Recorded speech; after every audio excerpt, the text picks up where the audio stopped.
Welcome back to my YouTube channel. അപ്പോൾ ഞങ്ങളിന്ന് വന്നിട്ടുള്ള ഒരു മീനച്ചാർ റെസിപ്പി ആട്ടോ. എന്ത് മീനാണെന്ന് അറിയോ? നമ്മുടെ ചൂരമീൻ. അപ്പോൾ ഇതിലേക്ക് നമ്മൾ ആദ്യം തന്നെ റെസിപ്പീസ് ചേർത്തിക്കണത് മുളക് പൊടി, മഞ്ഞപ്പൊടി, പിന്നെ വെളുത്തുള്ളി ഇഞ്ചി പേസ്റ്റ്, സുറുക്ക, ഇതൊക്കെ ചേർത്തിട്ട് നമ്മൾ മിക്സ് ആക്കി വെച്ചത് നമ്മളൊന്ന് ജസ്റ്റ് ഫ്രൈ ചെയ്തെടുക്കുന്നുണ്ട് കേട്ടോ. മിക്സ് ആക്കണത് ഞങ്ങൾ വീഡിയോ എടുക്കാൻ മറന്നതാണ്. അപ്പോൾ നല്ല സ്മെല്ല് ആയിട്ടുണ്ട് കേട്ടോ. ഇതൊക്കെ കുറച്ചെണ്ണം അങ്ങോട്ട് വറുത്ത് കോരി വെച്ചിട്ടുണ്ട്, കുറച്ചെണ്ണം അടുന്ന് നല്ല തിളച്ചതാവുന്നുണ്ട് കേട്ടോ. നമുക്കിനി കുറച്ച് ഐറ്റംസുകൾ വറുക്കാൻ വേണ്ടിയിട്ടുണ്ട്.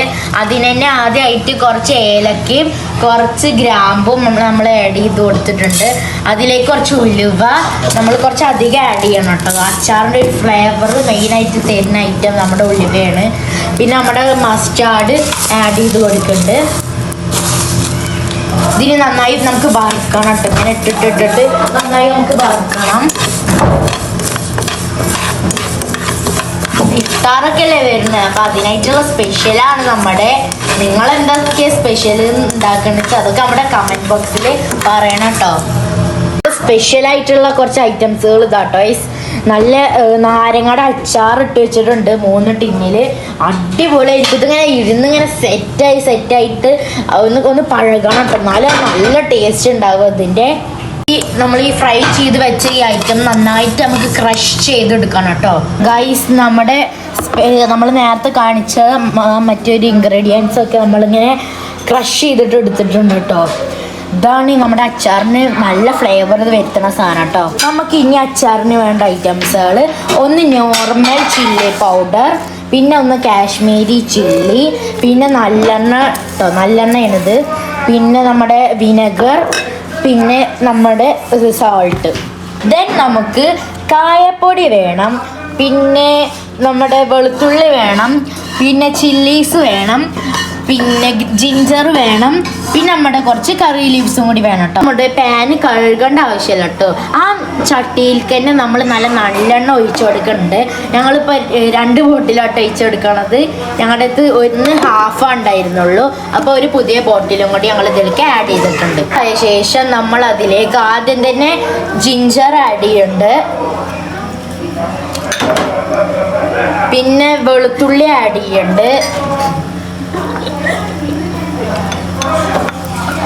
പിന്നെ നമ്മുടെ ചില്ലീസും കൂടി ആഡ് ചെയ്യണം കേട്ടോ. നന്നായി ഇങ്ങനെ വഴറ്റിയെടുക്കണം കേട്ടോ. വന്നതിലേക്ക് നമുക്ക് കറി ലീവ്സും കൂടി ആഡ് ചെയ്യാം കേട്ടോ. നേരത്തെ പൊടിച്ച് വെച്ച പൊടി നമുക്ക് ഈ മിക്സിലേക്ക് ആഡ് ചെയ്യാം കേട്ടോ. എന്നിട്ട് നന്നായി ഇളക്കിയിട്ട് നമുക്ക് ഫ്ലെയിം ഓഫ് ആക്കാം. ഇതിലേക്ക് നമ്മൾ മുളക് പൊടി നമുക്ക് ആഡ് ചെയ്ത് കൊടുക്കാം, പിന്നെ കാശ്മീരി ചില്ലി പൗഡറും കൂടി ആഡ് ചെയ്യാം. ദെൻ നമ്മൾ അതിലേക്ക് ഉപ്പ് ആഡ് ചെയ്ത് കൊടുക്കാം കേട്ടോ. എന്നിട്ട് നന്നായി വഴറ്റിയെടുക്കാം. പാനിൽ ഒന്നിങ്ങനെ തിളപ്പിച്ചെടുക്കണം കേട്ടോ. ഇത് വെറൈറ്റി ആണ്, നിങ്ങൾ ഉദ്ദേശിക്കുമ്പോഴത്തെ നല്ല വെറൈറ്റി ഞങ്ങളുടെ അവിടുത്തെ സ്പെഷ്യലാട്ടത്. ഇതിലേക്ക് നമ്മൾ കുറച്ച് കായം കൂടി ആഡ് ചെയ്തിട്ടുണ്ട് കേട്ടോ. ഇനി നമുക്ക് ഇതിലേക്ക് സുറുക്കൻ്റെ മിക്സ് ആഡ് ചെയ്ത് കൊടുത്തിട്ട് നന്നായി ഒന്ന് ഇളക്കി എടുക്കാം കേട്ടോ, ഒന്ന് വറ്റിച്ചെടുക്കാം. മിക്സിയിലോട്ട് നമ്മളുടെ ട്യൂണ ഫിഷ് നമുക്ക് ആഡ് ചെയ്ത് കൊടുക്കാം കേട്ടോ. ഈ മീനിനെ ഞങ്ങളുടെ നാട്ടിൽ കുടുത മീൻ എന്നും പറയും കേട്ടോ. ഇംഗ്ലീഷിൽ ട്യൂണ, പിന്നെ അതല്ലാതെ ചൂരാന്നും പറയും കേട്ടോ. നന്നായി ഇങ്ങനെ മിക്സ് ചെയ്തെടുക്കണം ഗൈസ്. നല്ല ഇങ്ങനെ മിക്സ് ചെയ്തിട്ട് ആ ഫിഷിലേക്കൊക്കെ ഈ മസാല ഒന്ന് ഇറങ്ങി പിടിക്കണം കേട്ടോ. നല്ലെണ്ണ നമുക്ക് നമ്മളുടെ പാനിലേക്ക് ആഡ് ചെയ്തിട്ട് ഒന്ന് തിളപ്പിച്ചെടുക്കാം കേട്ടോ. അപ്പം നമ്മുടെ ഫ്ലെയിം ഓഫ് ആക്കിയിട്ടുണ്ട്, നമ്മുടെ മസാലയുടെ ഫ്ലെയിം ഓഫ് ആക്കിയിട്ടുണ്ട് കേട്ടോ. വായയിൽ വെള്ളം ഉറന്ന് നമ്മളുടെ ട്യൂണ ഫിഷിൻ്റെ അച്ചാർ ഇവിടെ റെഡി ആയിക്കോണം കേട്ടോ. അപ്പം നമുക്കൊന്ന് ടേസ്റ്റ് ചെയ്ത് നോക്കിയാലോ? ഒന്ന് തരൂ, നമുക്കൊന്ന് ടേസ്റ്റ് ചെയ്ത് നോക്കാം. പൊളി ഗൈസ്, നല്ല ക്രിസ്പി ഒക്കെ ഉണ്ട്.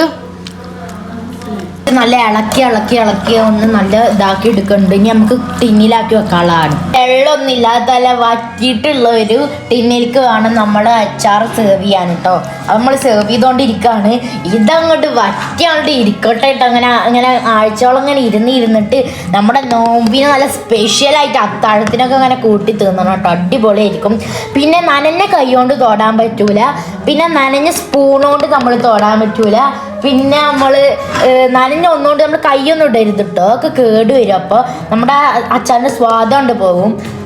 നമ്മൾ 3 കിലോ മീനാട്ടോ മേടിച്ചത്. അതിനുള്ളതൊന്നും ഇല്ല, നമ്മൾ മണ്ടയ്ക്ക് കളഞ്ഞോണ്ട് നമുക്കൊരു 1 കിലോനൊക്കെ ഇപ്പൊ കിട്ടിയിട്ടുണ്ടാവുള്ളൂ. അപ്പൊ ഗൈസ് ഞാൻ തിന്നോണ്ട് തന്നെ ഇരിക്കുക. ഇത് മിക്കവാറും നാളെ തന്നെ കഴിയൂട്ടോ. നമ്മുടെ ഇഫ്താർ ദിവസങ്ങൾ രുചികരമാക്കാനുള്ള നമ്മുടെ അച്ചാറാണ്. ഹംദാൻ ബ്രോക്ക് ഒന്ന് കൊടുത്തു നോക്കാം. അപ്പൊ ഞാൻ അങ്ങനെ സെർവ് ചെയ്ത് കൊടുക്കുന്നുണ്ട് കേട്ടോ കയ്യിലേക്ക്. അപ്പൊ ഒന്ന് ടേസ്റ്റ് ചെയ്ത് പറയൂ അഭിപ്രായം. അടിപൊളിയായിക്കണു ഗൈസ്. ഗൈസ് എന്റെ അമ്മ ഉണ്ടാക്കേണ്ട പറയല്ല, പൊളിച്ചോണോ കിടുക്കിക്കണോ. മച്ചാന്റെയും എംഫോർടെക്കിന്റെ ഒക്കെ ഫാൻ ആയതുകൊണ്ടാണ് ഇങ്ങനെ പറയണത്. അഡിക്റ്റ് ആണ് അതിൽ.